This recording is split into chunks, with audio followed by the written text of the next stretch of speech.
Christmas and welcome back.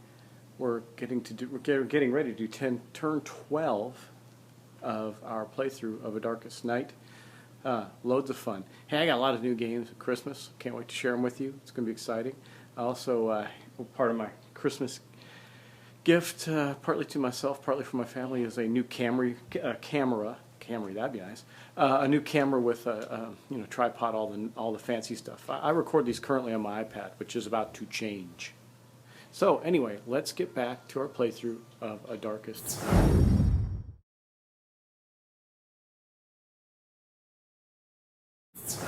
Okay, so once again, we're going to start with our Druid. That's the best way to go. As far as the map layouts, the map challenges are concerned, we have the Scholar alone up in the mountains for a change, which is helpful because he needs to continue to look for keys. The forest is empty, just got 2 blights in it. The village is in trouble with 3 blights. We got 2 blights there, a blight there, and now 2 blights up in the castle with the Necromancer. So kind of challenging, but it is what it is. So we're going to continue on, and we're going to start again. Just for clarification's sake, there is no turn order in the game. You can pick whichever hero you want to start with, but since it hasn't been game impacting to choose a specific hero, we're just starting with our Druid and going across the Druid, Scholar, Monk, and Wayfarer the way I have them in order on the table, and we're going to continue that right now with the Druid's turn. Okay, so our Druid, he's here. He's going to be trying to kill these vampires. He does have 3 dice to fight, but that Unholy Aura is going to reduce it to 2. He doesn't have any other ability that's going to help him with this, but he can potentially lose his animal companion if he fails to succeed at this, in which case he'd have to run back to the monastery. So let's hope he doesn't. We're going to roll 2 dice to defeat that blight, and we need a 6 or better to defeat the vampires. Hey, oh my gosh, look at that, 2 6s. We killed the vampires. That is awesome. So the vampires are going back to the table. They are off the board, and that does take a secrecy away from the Druid. But that was guys, you know what I forgot, as usual? His frickin' event. Anyway, I'm going to roll for this. He's encountered a lich. He's going to elude the lich, which he did not do. So he actually took a grace as well. He's down to 1. So he's definitely going to be running off. By the way, you can go to 0 grace and not die. You can be at 0 grace the entire game. But if you are ever at a point where you can't reduce a grace, take another grace point, then that's when you die. So he's not at 0 yet. He's at 1. So basically he could take 2 successful hits. But that's not going to stop him from fleeing the scene, I think. So anyway, that's going to be the Druid's turn. We're going to flip that over, and we're going to move to the Scholar.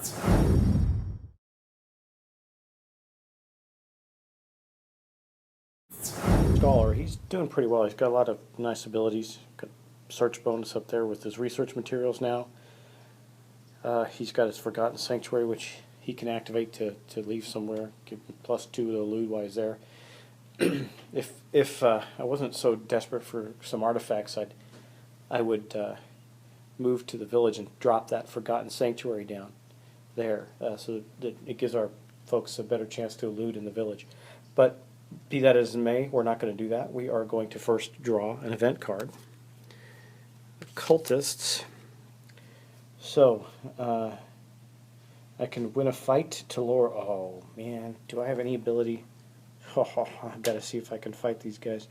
Well, I got 2 abilities. One is I have a tactic that I get to add 1 to my roll. I need to roll a 5 on a fight die, though. I can also exhaust to reroll.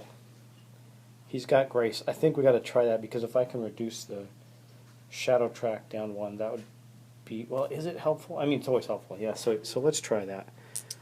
Now I got 1 die. First roll was a 1, so that is not going to succeed. I'm going to have to roll again. And then I rolled a 6. So I did exhaust his preparation, which allows him to re-roll a die. And then I had that bonus, but that didn't matter. Bottom line is we defeated the cultists instead of eluding them, which drops our track down to 10. You know, I thought about having the monk stay there for another turn, but I do believe that he's going to be moving on now that he's defeated that really nasty blight in the ruins. We'll see when I get there. I mean, he's only going to have 1 dice to fight if I keep him there, so that's not great. Anyway, let us continue on. So that now the monk, or now the scholar is going to search as well, and that's awesome. Okay, he rolled a 5. Where's my die? There it is. He rolled a 5 on his search, which I think is going to be okay. What's the mountain search? It's a 4. Okay, good. So we're going to draw a map card. And in the mountains, there's our map card. And we got another key! Woohoo! So, now, just to show you, list of actions. Retrieve a holy relic. So next turn, if all goes well and the creeks don't rise, he will be able to retrieve another relic, because he now has 3 keys. You know what, I might even give that to the Wayfarer with all his abilities. Maybe the Wayfarer can get some stuff while he's in the swamp that will help him fight the Necromancer. Maybe we can actually go after the Necromancer before it gets too late. Anyway, we got 3 keys. We're going to get a relic. That's awesome. And that will end the Scholar's turn.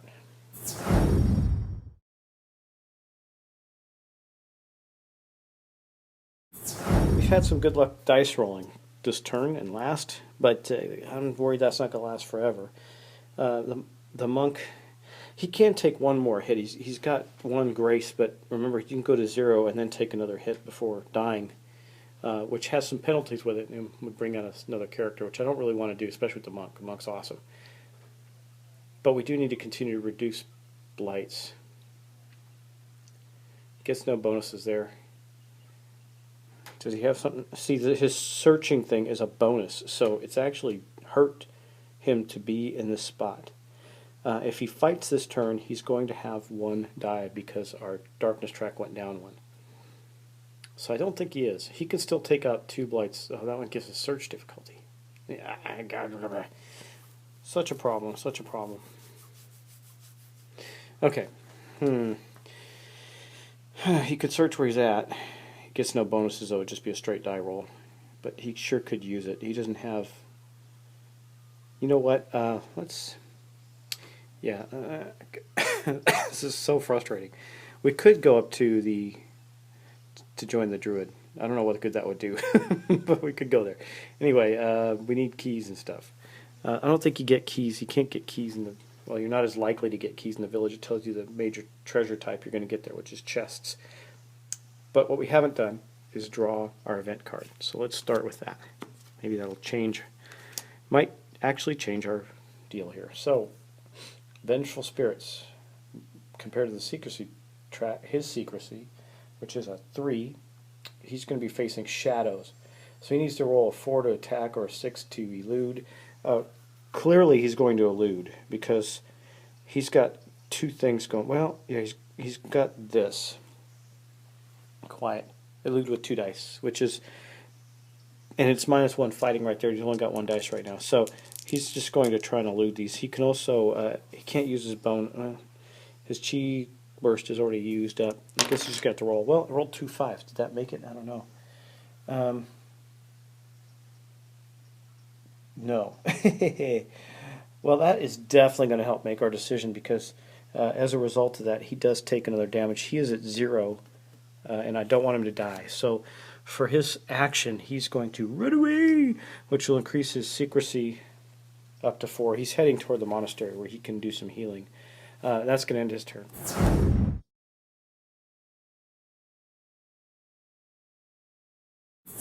Wayfarer. It's now his turn. First we're going to draw his event card. Sloppy Search. I guess that means the enemy's searching sloppily. I don't know. Anyway, we're going to roll. Wait, is this a roll? Yeah, it's a roll.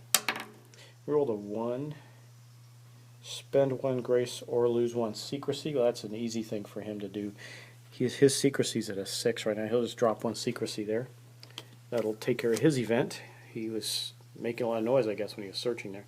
So he's got a choice. He could destroy that blight there, or he can search. He's in good position to do either. There's no keys there. Didn't help much. But they're stuck. So yeah, he's going to do that. He's going to use his Spirit of Discovery. Bam, which gives him +2 to a search roll. Okay. He rolled a 5, 7, so he succeeded there. He didn't even have to roll that to succeed. But let's see what he gets when he searches at the swamp there. Let's maybe see if we'll get lucky. We did. Excuse me. I do have a cold. It sucks. As soon as I decided to take time off of work for the holidays, I started getting a cold. But anyway, look what he got. He got an artifact. So we're going to go to the artifact deck and we're going to draw. Look at this. This is good. Exhaust during your turn to swap locations with another hero. So our Wayfarer got a nice artifact from that space, and that is going to end his turn and end turn 12 for our characters. Now we'll move on to the Necromancer.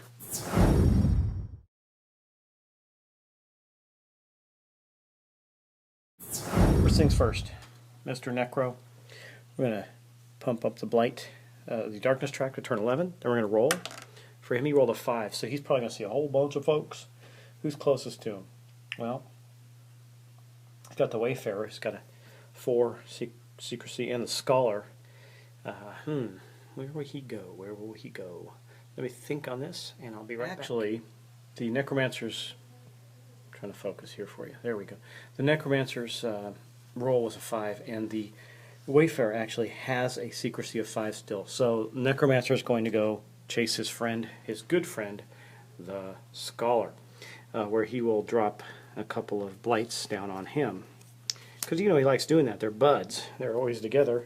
Might as well keep dropping blights down. Corruption. Let's see what Corruption does here. Let's see. Corruption. Oh, no bonuses. Nice. We've already seen that one before. And the second one will be vampires. Okay, well, we can't end our turn, or we can't move. Yeah, we're going to have to put vampires there. Sucks because I want to stay and get the relic, which I still may do. We may have to do something interesting here. Yeah, we might have to do something really interesting here. We'll see. Anyway, that is going to end the Necromancer's turn, and we'll begin with turn 13 of our playthrough of Darkest Night next. Thanks, and I hope you're enjoying your holidays.